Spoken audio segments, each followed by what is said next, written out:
This is going to be a report from Congregation Dor Hadash, one of the three congregations that met in the Tree of Life building at the time of the mass murder of Pittsburgh's Jews not quite 11 months ago. And after,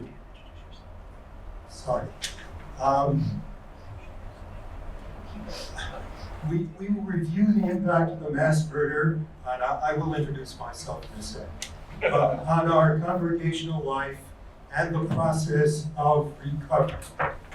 Two of us will be speaking in the next 10 minutes, myself and Donna Kufel. Donna will introduce herself shortly. I'm Dan Resnick, president of the congregation 30 years ago, the father of 2 children and 3 grandchildren who had their bar mitzvah ceremonies with the congregation. Donna, fortunately, is a lot younger, happily, and a parent of 3 children who were bat mitzvah in our congregation as well. I want to talk about who we are and the impact of the attack, and Donna will then take over and talk about progress in recovery and our plans going forward. So who are we as a congregation? Jeff Finkelstein humorously referred to us as a kibbutz when we spoke briefly after a men's philanthropy meeting a few months ago. I smiled too, and I enjoyed the illusion. We are a relatively small Jewish congregation with a supporting membership of 150 households, perhaps 200 adults and 40 children of all ages. But we do a lot. There are prayer and Kabbalah Shabbat services, Saturday morning prayer and text study, holiday and life cycle celebrations. We have a school for children, which has recently included Tree of Life students, an active adult education program with events that draw widely in the Jewish community, a Hebrew novel book club, and an evening Hebrew class for adults. Our cemetery plots are within the city, a consecrated portion of the Homewood Cemetery. We have a vigorous social action program that focuses on assistance to immigrants and reducing gun violence. And we support food banks and kosher pantries, help with farm harvests, and provide supplies to women's shelters.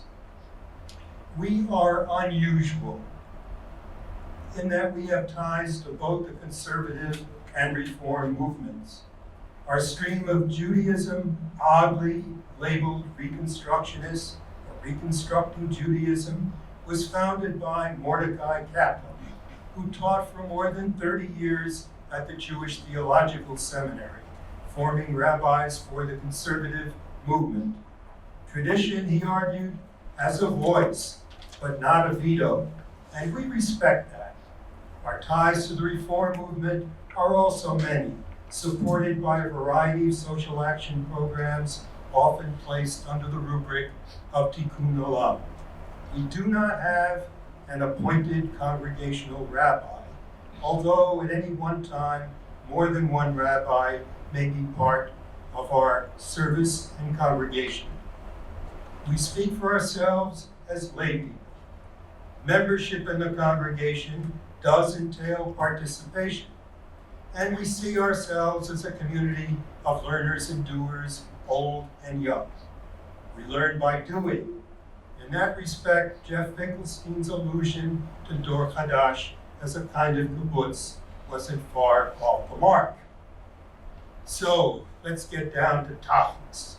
What was the immediate impact of the mass shootings? Well, as the speakers before me have said, trauma follows and can't be gauged in the length of time it takes to heal.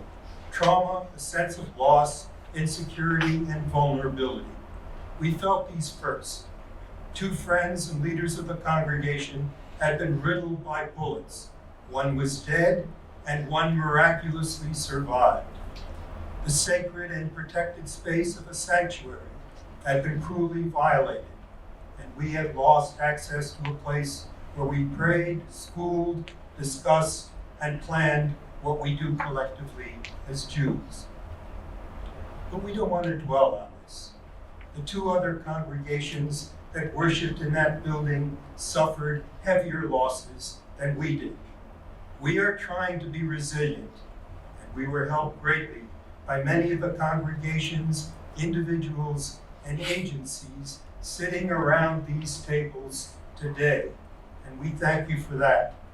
Now Donna Kufel, who's sitting in front of me, our president, our current president, will tell you about the process of recovery and our progress going forward. Donna.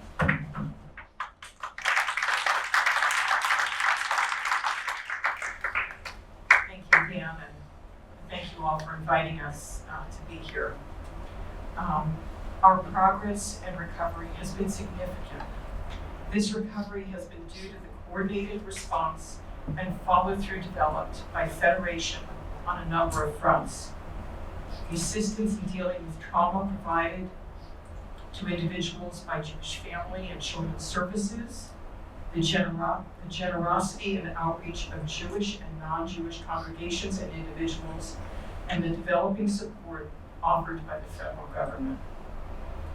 We offer special appreciation to the congregation, board, rabbis, and staff of Rebev Shalom Temple for space provided to us for prayer, schooling, programs, and special events, and to the JCC for accommodating this year's high holiday services. Among the examples of moral support we received from Pittsburgh and around the world, none stands out more than the visit from the Reconstructionist congregation Darkei Noam in Toronto, Canada. 30 congregants and their rabbi drove down to share a Shabbat weekend with us, a visit that we were later able to reciprocate. In this recovery period, we have also experienced changes that required guidance. Both our cantor and school director had made plans more than a year ago to retire this summer. Fortunately, we have succeeded in engaging, after many on-site visits and interviews, a consultant on spiritual and organizational matters for the year ahead, an interim cantor, and a rabbinical advisor who also serves as cantor and co-leader for the High Holy Day services. We want to see life imprisonment without release for the murderer. We told our members we did not want a drawn-out trial obliging the victims' families to relive the trauma and further propagandize the killer's ideas. Almost all the members of our congregation would have welcomed a plea bargain for a life sentence rather than carrying out the death penalty. However, we understand the constraints under which the district attorney's office operates. We dedicate ourselves to finding the most dignified and meaningful ways that we can to memorialize the 11 people who were killed last October 27th. We have helped to shape elements of the upcoming commemoration around Torah study and prayer. We are committed to the idea of this day as one of community service. We work to find bridges with the other congregations and community while maintaining our strong identity for social change. Finally, we look forward to exploring new frontiers. We have a new member who formerly headed the Gordon Theater JCC in Baltimore, and we hope to work with both Jewish and non-Jewish partners in developing performance, literary, and speaker events to enrich and deepen our community. We look to strengthen our ties with the Jewish community while keeping our unique character, and also to reach out to the many communities who have so profoundly stood up for us in our time of need. Thank you.